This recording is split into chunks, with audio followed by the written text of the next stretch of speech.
soldiers and military forces being amassed around Ukraine.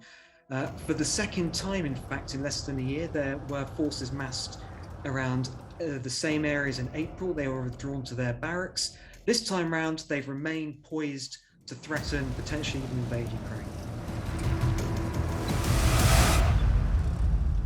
My guess is he will move in. He has to do something.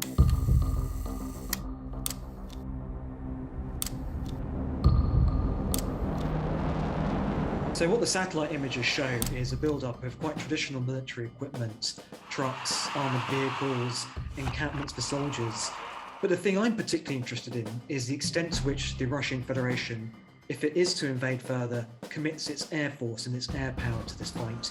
Because I think a land commitment by the Russians would probably not be enough to be able to achieve a sort of a rapid thrust into Ukraine that delivers a short, sharp, and very violent, very destructive message.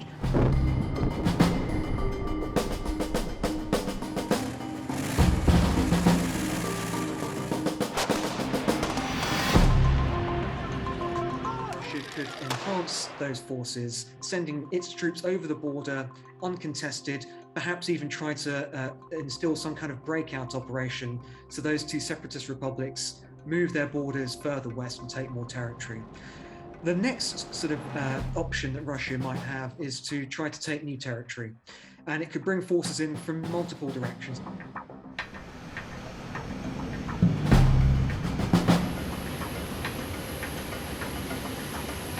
I think what Russia and Vladimir Putin would be really after would be to defeat the Ukrainian armed forces in the field, inflict a crushing military defeat that humiliates the Ukrainians and by extension creates concern that the backing Ukraine has from its allies in the West, the US and the UK, is insufficient to protect Ukraine.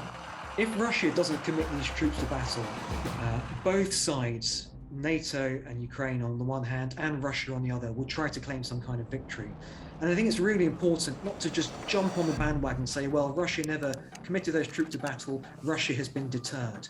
Actually, what Russia will probably say that they've achieved, and Putin and Lavrov will say they've achieved, is to bring this question of further NATO enlargement to greater prominence than perhaps it ever has.